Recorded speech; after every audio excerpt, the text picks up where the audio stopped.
So friends अस्सलाम वालेकुम। उम्मीद करता हूं कि आप लोग खैरियत से होंगे और साथ ही साथ बिल्कुल अच्छे तरीके से पढ़ाई भी कर रहे होंगे। तो आज हमारी cell the unit of life की तीसरी क्लास होने वाली है और इंशाअल्लाह 4 ही क्लास में हमारा cell the unit of life पूरा कवर हो रहा होगा। So let's start without any delay. तो आज है 4 जुलाई।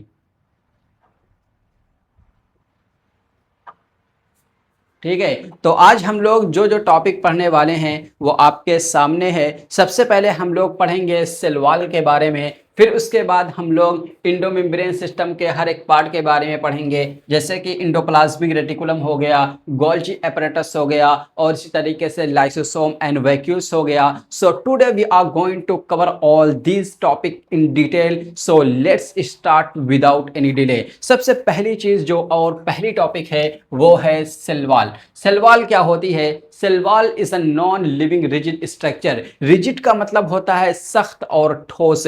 तो सेल वॉल क्या होती है? एक नॉन लिविंग रिजिड स्ट्रक्चर होती है। दूसरी चीज ये कि it is outer covering for plasma membrane of fungi and plants. ये क्या होती है? ये फंजाई और प्लांट्स की आउटर कवरिंग होती है। जिस तरीके से हमारे अंदर सेल होता है और सेल के बाद जो मेम्ब्रेन होती है वो प्लाज्मा मेम्ब्रेन, उसके बाद कोई मेम्ब्रेन नहीं होती। लेकिन प्लांट्स और फंजाई की बात की जाए तो इनके अंदर सेल, सेल के बाद सेल मेम्ब्रेन और उस सेल मेम्ब्रेन के बाद भी एक कवरिंग होती है जिसे हम बोलते हैं सेल वॉल। और फिर उसके बाद हम लोग जब अलगी की बात करते हैं, इसके पास भी सेल वॉल होती है जो कि बनी हुई होती है सेलुलोज से, गैलेक्टेंट से, मैग्नीज से और इसी तरीके से मिनरल्स लाइक कैल्शियम कार्बोनेट से। तो अगर कोई पूछे कि अलगी की सेल वॉल किस चीज से मिलकर बनी हुई होती है तो आप सीधे यही चारों बता देना। फिर उसके बाद अगर प्लांट्स के सेल वॉल की बात की जाए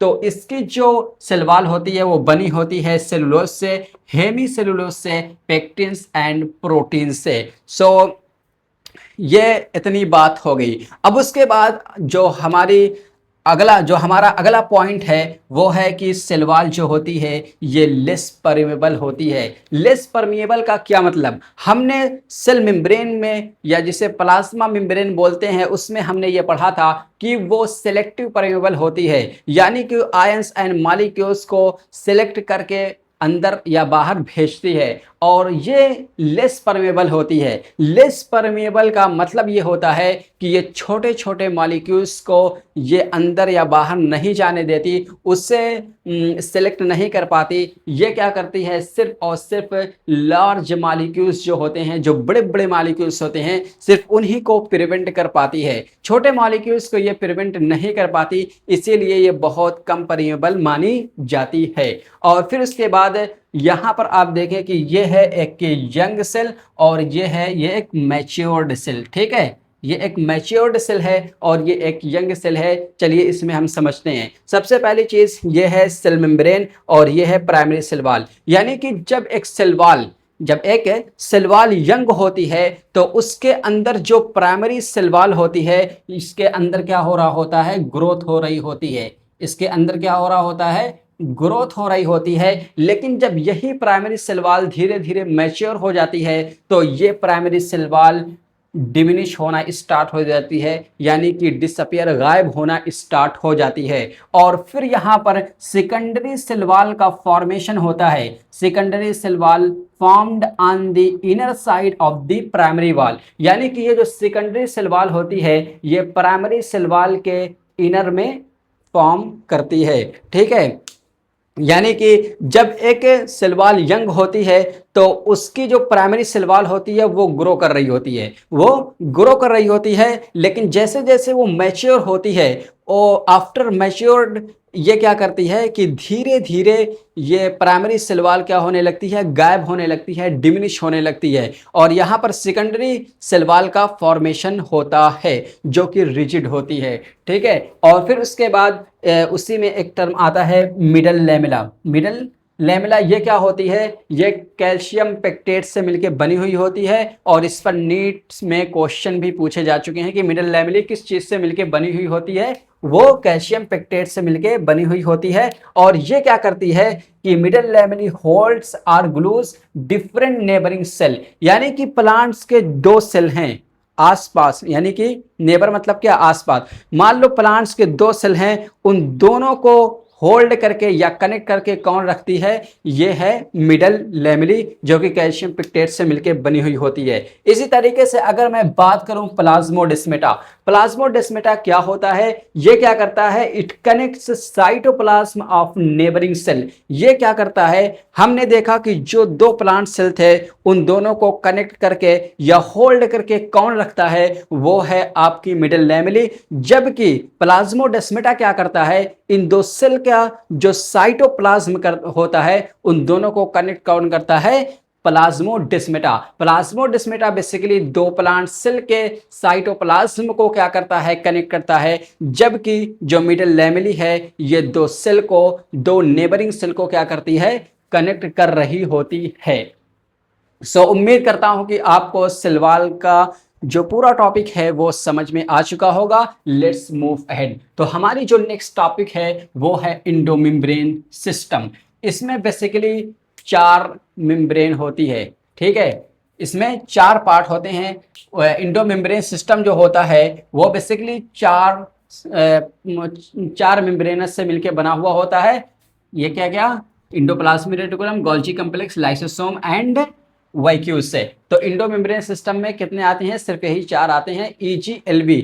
इस तरीके से आप याद कर सकते हैं, जो मैंने याद किया वो यही कि EGLB, ठीक है।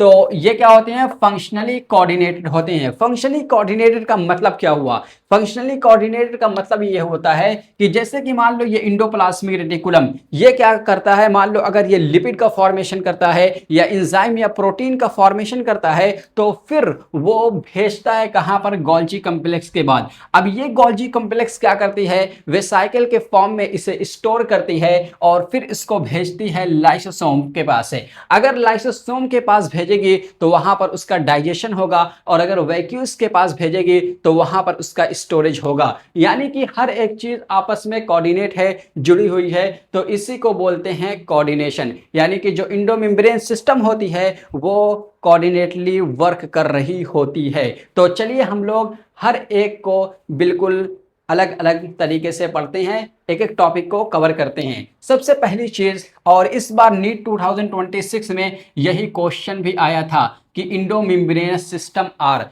तो EGLB यही 4 होते हैं।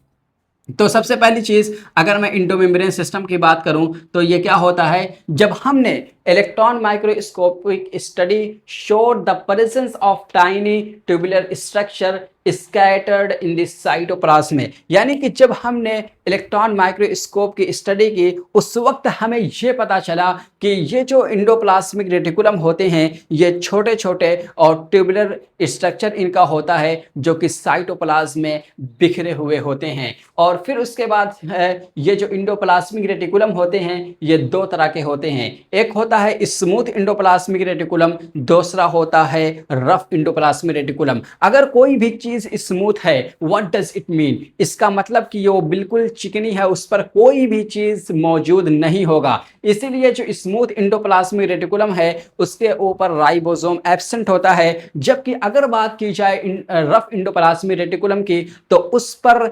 राइबोसोम मौजूद होता है। इसी तरीके से जो स्मूथ इंडोप्लाज्मिक रेटिकुलम होता है ये स्टेरॉइड एंड लिपिड का फॉर्मेशन करता है, जबकि रफ इंडोप्लाज्मिक रेटिकुलम ये प्रोटीन का फॉर्मेशन एंड सिंथेसिस और सिक्रीशन करता है।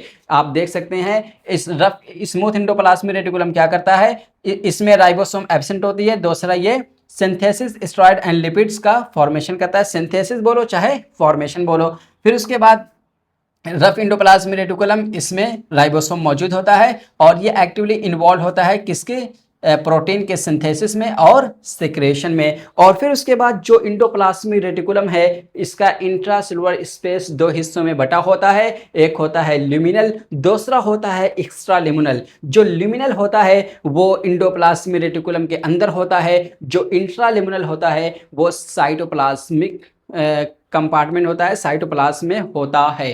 ठीक है, ये इतनी बात हो गई इंडोप्लाज्मिक रेटिकुलम की। अब उसके बाद हम लोग जब नेक्स्ट टॉपिक पे बढ़ते हैं वो है गोल्जी एपरेटस। इसकी खोज किसने की थी, 1898 में कैमिलो गोल्जी ने इसकी खोज की थी और फिर इसका नाम दिया था गोल्जी बॉडीज। ये क्या होती है? It consist of many flat disc shaped sacs, या आप बोल सकते हैं सिस्टर्न है, जिसका डायमीटर 0.5 टू 1 माइक्रोमीटर होता है। ठीक है, अब उसके साथ साथ ये जो गोल्जी apparatus होती है ये एक दूसरे से पैरेलली स्टैक्ड होती है।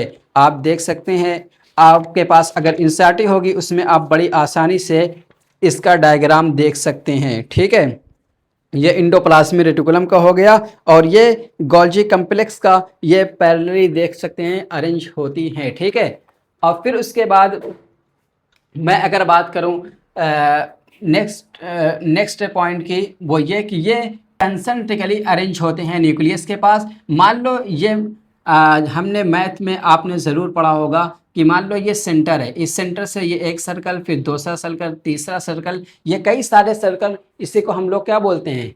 कंसेंट्रिकली। ठीक है, तो यहाँ पे देखो ये न्यूक्लियस के पास कुछ इस तरीके से मौजूद होता है।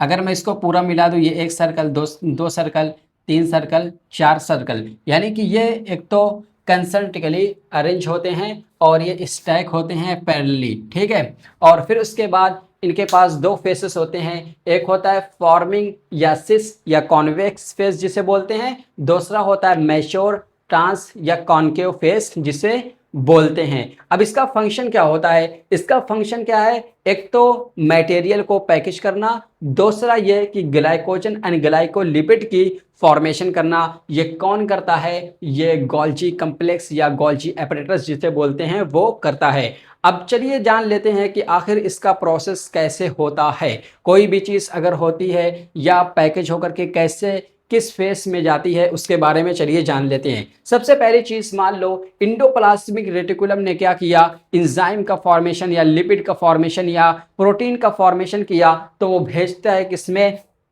सिस फेस के पास। वो कहाँ भेजता है? सिस फेस के पास। ये जो सिस फेस है, यानी कि फॉर्मिंग फेस जिसे बोल सकते हैं या कॉन्वेक्स फेस बोल सकते हैं, वहाँ पर आता है। फिर उसके बाद यहाँ से सीधे पहुँचता है कहाँ? गोल्जी बॉडीज में। यहाँ पे आया, फिर यहाँ पे भेजा गोल्जी बॉडीज में, जहाँ पे वेसाइकल के फॉर्म में क्या होती हैं चीज़ें? स्टोर होती हैं। और फिर उसके बाद यहाँ से सीधे आता है किसके पास? ट्रांसफेस के बाद। पहले इंडोप्लाज्मिक रेटिकुलम में ने मान लो प्रोटीन बनाया, वो भेजा किसको? सिस फेस को।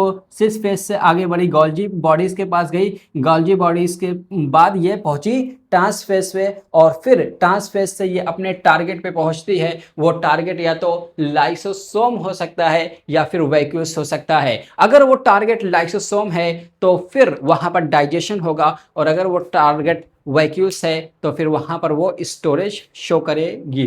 ठीक है, तो ये पूरा गोल्जी apparatus के बारे में बात हो गई। अब उसके बाद हमारी जो अगली टॉपिक है वो है लाइसोसोम। लाइसोसोम क्या करता है? एक तो ये एक मेम्ब्रेन बाउंड वेसिकुलर स्ट्रक्चर होता है और जिसके अंदर मौजूद होती है hydrolytic enzyme. Lysosome is a membrane-bound vesicular structure which contains hydrolytic enzyme and it is active at acidic pH only। ये acidic pH पर एक्टिव होता है, जबकि अल्कलाइन पे क्या होता है? ये इनएक्टिव होता है। जैसे कि मान लो लाइपेस है तो लिपिड को डाइजेस्ट ये करेगा, प्रोटीएज है तो प्रोटीन को डाइजेस्ट करेगा, न्यूक्लियस है न्यूक्लिक एसिड को ये डाइजेस्ट करेगा। तो बेसिकली ये क्या करता है? ब्रेकडाउन वगैरह में ये मदद करता है। ठीक है, अब उसी तरीके से अगर वैक्यूल्स की बात की जाए तो वैक्यूल्स जो है ये मेम्ब्रेन बाउंड स्पेस होता है, जो कि कहाँ पर पाया जाता है? साइटोप्लाज्म में। और फिर उसके बाद ये कंटेन करता है H2O, वाटर, सैप और इस तरीके से एक्सक्रीटरी प्रोडक्ट, जो कि इसके सेल के लिए बिल्कुल भी मुफीद नहीं होता। इसकी जो वैक्यूल्स होता है ना, इसकी जो मेम्ब्रेन होती है वो सिंगल होती है, जिसे हम लोग क्या बोलते हैं? टोनोप्लास्ट। यानी कि vacuoles are bounded by a single membrane called tonoplast.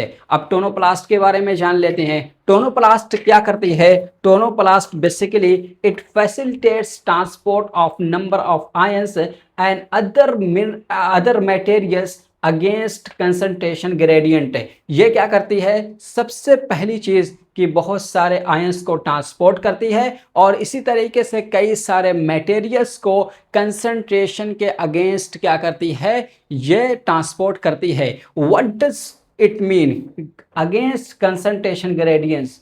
What does it mean? इसका मतलब ये है कि लो कंसंट्रेशन से high concentration. Against concentration gradient का क्या मतलब होता है कि लो कंसंट्रेशन से हाई कंसंट्रेशन किसी चीज को ट्रांसफर करना, उसे हम लोग बोलते हैं अगेंस्ट कंसंट्रेशन ग्रेडियंट है। और इसी तरीके से अमीबा में जो कंट्रैक्टाइल वैक्यूल होता है वो क्या करता है? ऑस्मो रेगुलेशन और एक्सक्रीशन शो करता है। और जबकि जो प्रोटिस्टा होता है उसमें क्या होता है कि जो food vacuole are formed by the engulfing particle. Food vacuole का फॉर्मेशन कब होता है? जब ये किसी पार्टिकल को अपने अंदर इनगल्फ करते हैं, उसको निगलते हैं। उम्मीद करता हूं कि आपको ये सारी बातें बिल्कुल प्रॉपर तरीके से समझ में आ गई होंगी। Let's move the next topic.